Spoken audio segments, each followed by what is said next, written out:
resulta, luego de escuchar las intervenciones de los asambleístas durante la jornada de este jueves, dar paso a esta iniciativa? ¿Realmente el país requiere una norma que regule a las empresas que ofertan servicios de medicina prepagada? ¿Hay estadísticas de personas afectadas? Estas interrogantes las vamos a despejar en nuestra primera entrevista de hoy.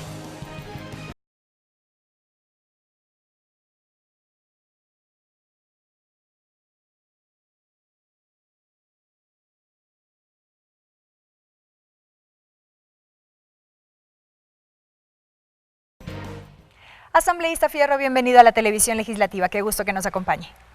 Buenas noches, Belkis. Para mí es un honor estar con usted y gracias por la invitación. Asambleísta, antes de aterrizar en lo que fueron sus observaciones, particularmente a este proyecto de ley expresadas durante este primer debate de esta iniciativa, ahondar en la pertinencia de este proyecto, porque se convertirá en una normativa que reemplazará la vigente que data de 1998, que se ha dicho es discriminatoria, que no defendía de manera efectiva los derechos de los usuarios y demás. Sí, yo creo que es totalmente pertinente la propuesta que hace Pamela Falconi en el 2014. Yo creo que es, como usted lo manifiesta, totalmente pertinente, es necesario realizar cambios y justamente la intención que tiene Pamela es una intención noble de buscar dar solución a los problemas que acarreaba la ley del 98, en donde justamente había una discriminación, había temas, por ejemplo, que no había control por parte del Estado, no había regulación. ¿Qué pasaba había con los abusos, usuarios, asambleísta? Abusos con los usuarios, por ejemplo, en donde yo creo que la gran mayoría de quienes hemos tenido esos tipos de seguros o medicina prepagada hemos sentido en carne propia, hemos vivido aquello en donde ha habido, le ponen trabas para devolver los recursos que han sido utilizados. No se contempla, por ejemplo, enfermedades preexistentes, catastróficas. Exactamente, también ese tipo de discriminaciones por edad, discriminaciones porque de pronto está embarazada o que el niño que va a nacer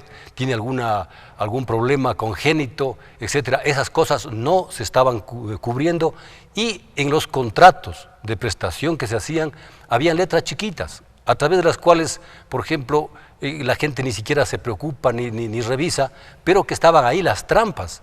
Y en todo caso, como digo, es pertinente algunos de los cambios que se están haciendo y casi la mayoría, yo no había escuchado en el Pleno a alguien que estuviera en contra del objetivo fundamental de este tipo de ley que fue presentado por Pamela Falconi. Claro, en esencia lo que pudimos evidenciar fueron básicamente aportes que ayudarán en cierta medida a nutrir, a fortalecer esta propuesta. Y uno de esos aportes tiene que ver con la cartera de servicio obligatoria que se establece en este proyecto de ley, sobre lo cual usted expresó algunos reparos. Sí, ahí hay el problema. Ahí viene justamente porque yo decía que esta ley del 98 perversa, esta ley del 98 que fue por la partidocracia, como lo llamaban, y lo llaman aquí en el Pleno, y de igual manera es una ley mercantilista. Pero el momento que nosotros analizamos el artículo 15 de la ley, nosotros nos podemos dar cuenta de que también a través de esta le vamos a hacer más perversa. ¿Qué dice este artículo? Le vamos a hacer a esta ley, le vamos a hacer más discriminatoria. ¿Por qué? Porque mire lo que dice la ley en esta parte. El artículo 15 de la ley dice: oferta de servicios obligatoria como mínimo al usuario. Esta partita es importante, como mínimo al usuario. Entonces, dice, entre otras, ¿no? Porque son varias, dice terapia intensiva, ambulancia aérea, terrestre y fluvial, para el caso de embarazos comprometidos, difíciles, el tema de las cesáreas, atención a recién nacidos que padeciere de patologías congénitas, genéticas, hereditarias, cuidados intensivos, estudios genéticos para enfermedades congénitas, de igual manera atención de enfermedades congénitas, hereditarias preexistentes y por último, en el literal P, planes, programas para discapacidades, enfermedades crónicas, degenerativas, catastróficas, para adicciones, cualquier tipo de desorden psiquiátrico o enfermedad mental, entre otras. Pero esto parecería bastante beneficioso en este caso para el usuario. Sí, para el usuario, pero ahí viene la parte en la cual yo vengo manifestando y vengo planteando de que si es que es lo mínimo que van a ofrecer, significa que los usuarios, el costo de esta oferta va a ser tan alta que la gente de clase media baja no van a poder adquirir esos beneficios. ¿Por qué? Porque estará costando unos 600, 700 dólares. Pues. ¿Y quién está en condiciones de pagar esa cantidad? Entonces, se vuelve más elitista. Elitista se reduciría el grupo de las empresas que tendrán gran capital, que pueden ofrecer todo esto que acaba de manifestar el artículo 15 como mínimo, y por último, quienes pueden asimismo adquirir estos servicios van a ser gente que sí tienen dinero y recursos. Por lo tanto, por eso es mi preocupación. Y estamos dejando afuera con esta ley a las pequeñas empresas, a las medianas empresas, que pueden ofertar. Entonces, mi planteamiento es de que debería haber en la ley por lo menos tres categorías constando en la ley, que no quede al arbitrio, en este caso del Ministerio de Salud, de hacer estos planes y programas. ¿Sí? Nosotros podemos poner en la ley, por ejemplo, que exista la clase A, clase B o clase C. ¿Y eso no es más discriminatorio, asambleísta? No es más discriminatorio, es buscar la forma de abrir el abanico de posibilidades de tal manera de que aquellos que realmente tienen la posibilidad de pagar más, pueden adquirir, a recibir todo esto, pero en caso contrario, no va a haber gente de clase media baja que quiera estos programas, estos planes. Y es más, dentro de las explicaciones que nos dieron y que nosotros tenemos aquí, hay un tema gravísimo. Se habla de que 650,000 personas que tienen el seguro del IES también están dentro de las 800,000 que tienen este otro seguro, el seguro médico o medicina prepagada. La seguridad social y un seguro privado. Exacto. Y que de estos prácticamente son 650,000 que están en este seguro privado. Pero de allí se han hecho atenciones por 2.700.000 atenciones, 2.700.000 atenciones han tenido. De los ingresos que ellos tienen, se habla de 438 millones de dólares para el año 2014 y se proyecta para el 2015, o sea, en esto estamos hablando estábamos nosotros analizando anteriormente, de 460 millones de dólares y que ellos han gastado prácticamente 290 millones de dólares. Entonces, es algo lucrativo.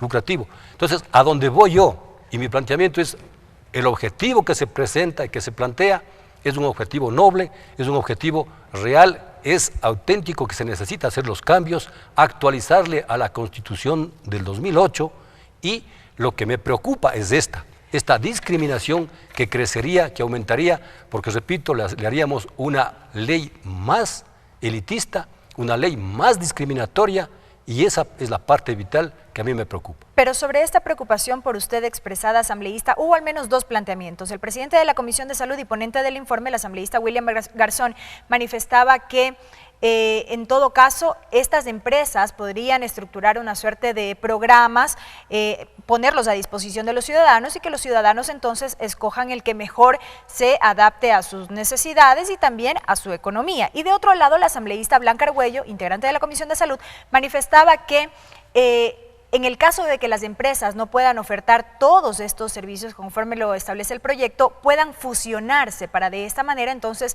cumplir con lo que establece la norma.